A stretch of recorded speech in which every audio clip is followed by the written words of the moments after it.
بسم اللہ الرحمن الرحیم۔ السلام علیکم۔ کیا آپ بھی بنی اسرائیل ہیں؟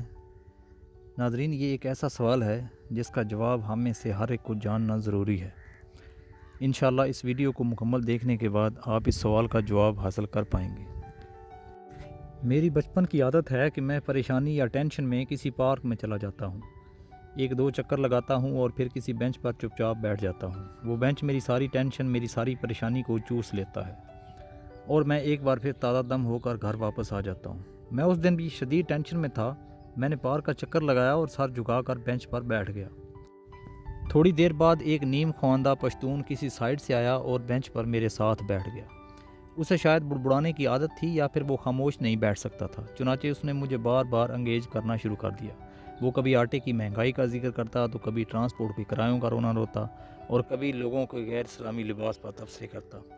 میں تھوڑی دیر اس کو سنتا رہا، لیکن جب بات ہاتھ سے نکل گئی تو میں نے جیب سے تھوڑے سے روپے نکالے اور اس کے ہاتھ پر رکھ دیے۔ وہ تھوڑی دیر حیرت سے نوٹوں کو دیکھتا رہا، پھر اس نے کہہ لگایا، نوٹ واپس میرے ہاتھ پر رکھے اور بولا، آپ لوگوں کا بڑا المیہ ہے، آپ دوسروں کو بھکاری سمجھتے ہیں۔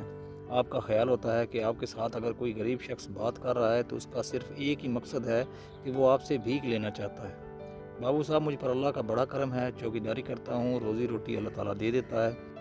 میرا والد کہتا تھا کہ پریشان آدمی کو حوصلہ دینا بہت بڑی نیکی ہوتی ہے، چنانچہ میں جہاں کسی کو پریشان دیکھتا ہوں میں اس کے پاس بیٹھ جاتا ہوں، مگر آپ نے مجھے بھکاری سمجھ لیا۔ میری حیرت شرمندگی میں بدل گئی اور میں اس سے معافی مانگنے لگا۔ وہ ہنسا اور داڑھی کھجاتے کھجاتے مجھ سے پوچھا، کیا تمہارے پاس گاڑی ہے؟ میں نے چند لمحوں تک اس سوال پر غور کیا اور پھر جواب دیا، ہاں 3-4 ہیں۔ وہ بولا، تم کو پتہ ہے کہ آج کل پیٹرول کی کیا قیمت ہے؟ میں نے ہنس کر جواب دیا، مجھے نہیں پتہ، پیٹرول ڈرائیور ڈلواتا ہے۔ اس نے لگا کر کہا، اور تم پھر بھی پریشان بیٹھے ہو؟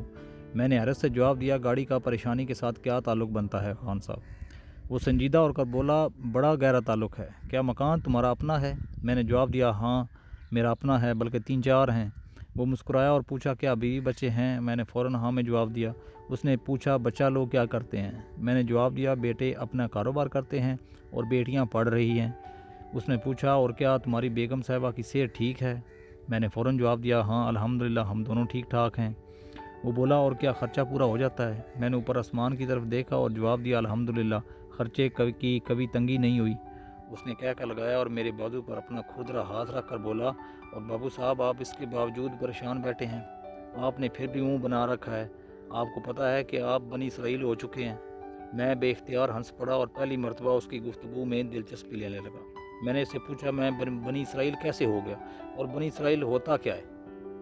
وہ سنجیدگی سے بولا، آپ اگر قرآن مجید پڑھیں تو اللہ تعالیٰ بار بار بنی اسرائیل سے کہتا ہے کہ میں نے تمہیں یہ بھی دیا، وہ بھی دیا، ملک بھی دیا، کھیت بھی دیے، دشمنوں سے بھی بچایا، تمہارے لیے آسمان سے کھانا بھی اتارا، باغ اور مکان بھی دیے، عورتیں اور بچے بھی دیے، غلام اور کنیزیں بھی دیں، مگر تم اس کے باوجود ناشکرے ہو گئے، تم نے اس کے باوجود میرا احسان نہیں مانا۔ ہمارے مولوی صاحب کہتے ہیں کہ ساری نعمتوں کے بعد بھی جب کوئی شخص اللہ تعالیٰ کا شکر ادا نہیں کرتا اور وہ اس کے احسان کو یاد نہیں کرتا تو وہ بنی اسرائیل ہو جاتا ہے، پھر اللہ تعالیٰ اسے بنی اسرائیل کی طرح ذلیل کرتا ہے، وہ سب کچھ ہوتے ہوئے بھی سکون اور امن سے محروم ہو جاتا ہے، اور آپ بھی مجھے بنی اسرائیل محسوس ہو رہے ہیں۔ آپ کے پاس اللہ کی دی ہوئی تمام نعمتیں موجود ہیں، مگر آپ ان کے باوجود بینچ پر اداس بیٹھے ہیں، مجھے آپ پر ترس آ رہا ہے۔ اب مجھے جھٹکا سا لگا اور میں پریشانی اور خوف سے اس کی طرف دیکھنے لگا۔ میں اپنے آپ کو پڑھا لکھا اور تجربہ کار سمجھتا تھا، بچپن سے اسلامی کتابیں بھی پڑھ رہا ہوں، عالموں کی صحبت سے بھی لطف اندوز ہوتا رہتا ہوں، لیکن آپ یقین کریں بنی اسرائیل کی یہ تھیوری میرے لیے بالکل نئی تھی۔ میں نے قرآن مجید میں جب بھی بنی اسرائیل کے الفاظ پڑھے مجھے محسوس ہوا کہ اللہ تعالیٰ ناشکرے اور نافرمان یہودیوں سے مخاطب ہے، یہ انہیں اپنے احسانات یاد کروا رہا ہے، لیکن کیا اللہ تعالیٰ کی نظر میں ہر احسان فرموش بنی اسرائیل ہو سکتا ہے؟ اور کیا قدرت اس کے ساتھ وہی سلوک کرتی ہے جو اس نے بنی اسرائیل کے ساتھ وادی سینا اور اسرائیل میں کیا تھا؟ یہ بات میرے لیے بالکل نئی تھی اور میں اپنی جگہ سے اٹھا، اس ان پڑھ پشتون کے ہاتھ کو بوسہ دیا اور پارک سے چپ چاپ باہر آ گیا۔ میں سارا راستہ اللہ کی ایک ایک نعمت کو یاد کرتا رہا، اس کا شکر ادا کرتا رہا اور اپنی آستینوں سے اپنے آنسو صاف کرتا رہا۔ میں کیا تھا اور میرے رب نے مجھے کیا بنا دیا؟ مگر میں اس کے بعد بھی پریشان اور مایوس رہتا ہوں، مجھ سے زیادہ بنی اسرائیل کون ہو سکتا ہے؟